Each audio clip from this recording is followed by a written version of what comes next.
అన్న వదిలిన బాణాన్ని అని అప్పుడెప్పుడో చెప్పిన షర్మిల ఇప్పుడు అదే అన్నకు బల్లెంగా మారింది. ఎంతలా గుచ్చుకుంటుంది అంటే బయటకు చెప్పలేరు, గట్టిగా అనలేరు అన్నట్టుగా తయారైంది జగన్ పరిస్థితి అనే టాక్ వినిపిస్తుంది. ఇదంతా ఎలా ఉన్నా జగన్ని గద్దెదించడం కాదు కదా, జగన్ను రాజకీయంగా నాశనం చేయడమే తన టార్గెట్ అన్నట్టుగా కనిపిస్తున్నారు షర్మిల. ఏపీకి రానే రాను, తెలంగాణలోనే రాజకీయం అని పట్టుపట్టిన షర్మిల వన్ ఫైన్ డే నిర్ణయం మార్చుకున్నారు. కాంగ్రెస్లో చేరి ఏపీ పగ్గాలు అందుకున్నారు. షర్మిల ఎంట్రీతో తమకు జరగబోయే ప్రమాదం ఏమీ లేదు అన్నట్లు బిహేవ్ చేసిన వైసీపీ నేతలు ఇప్పుడు అలర్ట్ అవుతున్నారు.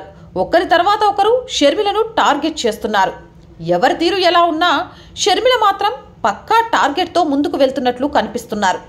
జగన్ రాజకీయ జీవితాన్ని బుగ్గి చేయడమే లక్ష్యం అన్నట్టుగా పావులు కదుపుతున్నారు. జగన్ నోటి నుంచి వచ్చే ప్రతి మాటకు కౌంటర్ ఇస్తున్నారు. వైసీపీ బలం అనుకున్న ప్రతి విషయంపై దాడి చేస్తున్నారు.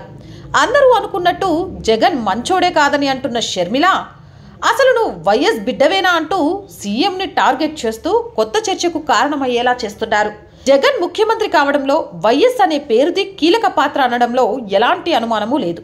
వైఎస్ మరణం తర్వాత ఆ పేరుతోనే కాంగ్రెస్ ఓటు బ్యాంకును వైసీపీ వైపు తిప్పుకున్నారు. అయితే అలాంటి వైఎస్ అనే సెంటిమెంట్ను కూడా వైసీపీకి దూరం చేయాలని ఫిక్స్ అయినట్లు కనిపిస్తున్నారు. వైసీపీలో వైఎస్ లేడని, ఉన్నది వైవి, విజయాసాయి, రామకృష్ణారెడ్డి మాత్రమే అంటూ వైఎస్ అభిమానులను దగ్గర చేసుకుంటూనే వైసీపీ నుంచి వైఎస్ బ్రాండ్ తొలగించే ప్రయత్నం చేస్తున్నారు.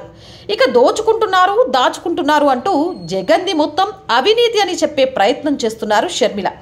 జగన్ ఎలాంటి వాడో తనకే కాదు, అమ్మకు కూడా తెలుసు అంటూ విజయమ్మ పేరు ప్రస్తావిస్తూ జగన్ని మరింత ఇరుకున పెడుతున్నారు.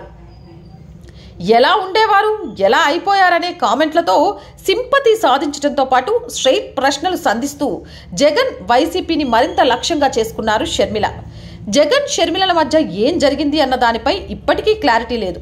తనకు న్యాయం చేయలేదని షర్మిలకు కోపం వచ్చిందా, ఆస్తుల పరంగా ఇబ్బందులు వచ్చాయా అన్న సంగతి పక్కన పెడితే జగన్ అంతు చూడడమే లక్ష్యం అన్నట్లుగా షర్మిల తీరు కనిపిస్తుంది. ఆమెను మొదట్లో లైట్ తీసుకున్న వైసీపీని ఇప్పుడు షర్మిల వ్యవహారం గందరగోళంలో పడేస్తోంది. ఒకటి మాత్రం నిజం, మన గురించి ఏమీ తెలియని శత్రువు నుంచి వచ్చే ప్రమాదంతో కంపేర్ చేస్తే మన గురించి అన్నీ తెలిసినా మన అనుకున్న వాడితోనే ప్రమాదం ఎక్కువ అనే కామెంట్లు పేలుతున్నాయి సోషల్ మీడియాలో.